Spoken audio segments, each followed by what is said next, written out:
before is, let's see. She's from New Orleans. She's a camera operator.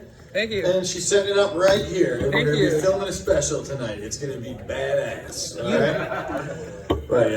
Right. There's a lot of things about... okay, all right, Madison Thomas. She's ready. All right, here we go. Give a big hand. Big round of applause for Madison Thomas.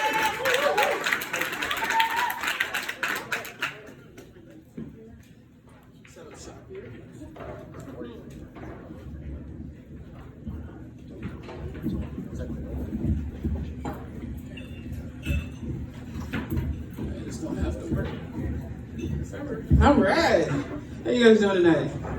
Woo!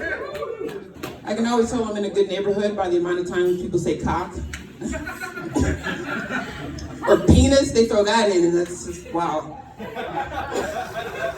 I can tell the property value here is pretty damn good. Well, thought about writing jokes tonight, but I figured, fuck it, you guys are gonna get what I give you, right? Like, I didn't take the whole opioid crisis so seriously. I know that's a very tender subject, a very serious pandemic, epidemic, words mean things, right? I didn't understand it until I fell last year, 420, right? And now you're thinking, there's gotta be a story to that. There isn't. It was raining, I was running. We've heard our parents say, don't run in the rain.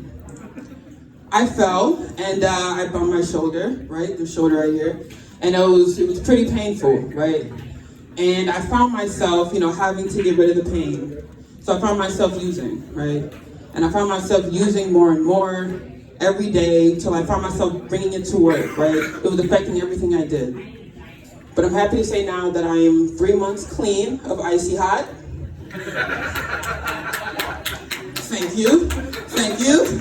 I convinced my doctor to prescribe me Oxy. Now I can't even feel my arm. It's fucking fantastic. I know some of you have seen my act and you thought, oh, I'm gonna start with a New Orleans joke being underwater. Ha, ha, that's funny.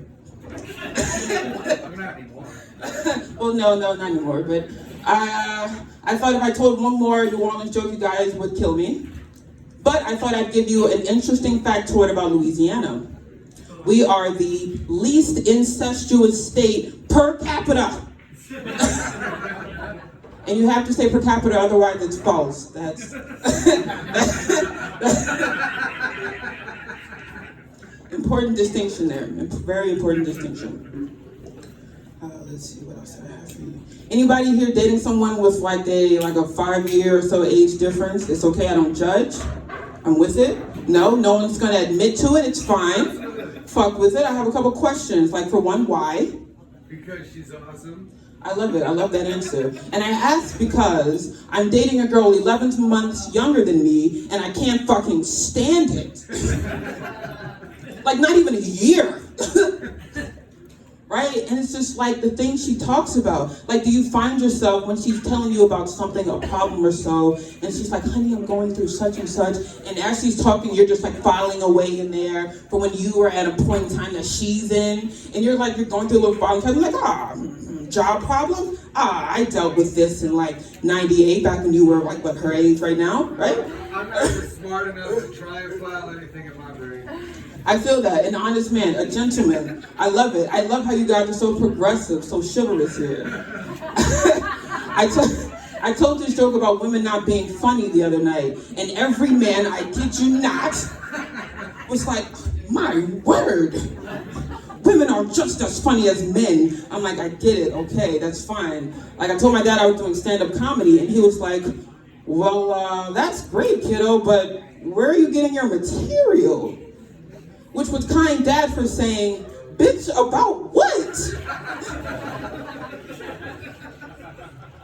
And I know up here you guys kind of frowned at like the word bitch, but where I'm from in New Orleans, bitches is not so much as a bad word, it's more like a noun, right? Like a person, place, or thing, right? Like this bitch is tripping. That's right.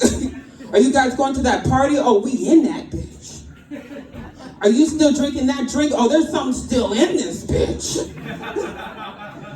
Right? It's very harmless, but I forget that when I'm dealing with people here, they're not from where I'm from. So I found myself calling my girlfriend a bitch during a conversation, and she was like, you don't talk to me that way. And I was like, no, honey, I didn't mean bitch like a female dog. I meant bitch like a person. I wasn't even trying to insult you. Oh man, but it's cool. It's cool. My girlfriend did one of those things where she gives part of her DNA to the government. They kind of figure out where she's from. But they didn't even do it wasn't one of those fancy things. It wasn't like ancestry.com or anything. It was one of those where they'll kind of give you a general region. But she found that 33% of her is from Europe. Yeah, right. In the United States, ma'am, it's not that impossible, let me tell you. So the second she told me that, the wheels started turning in my head, right? And I'm like, oh my God, think of the benefits. You don't get the full white privilege package, but you get some of it, right? You get the bronze package. Listen, so you say that, but her credit went up 200 points.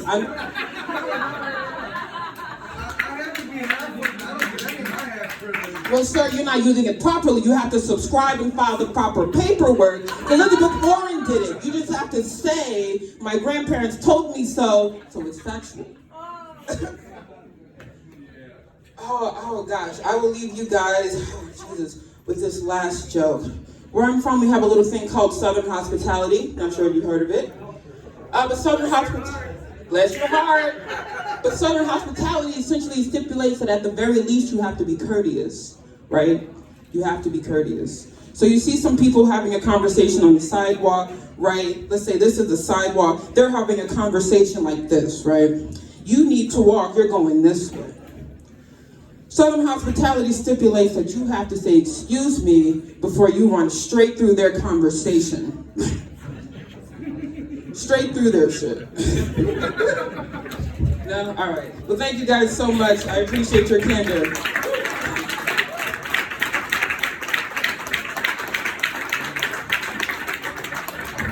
All right, Madison Thomas, ladies and gentlemen. All right, we're going to bring our next comedian to the stage. He's fantastic. He's been here a few times. We appreciate him coming back.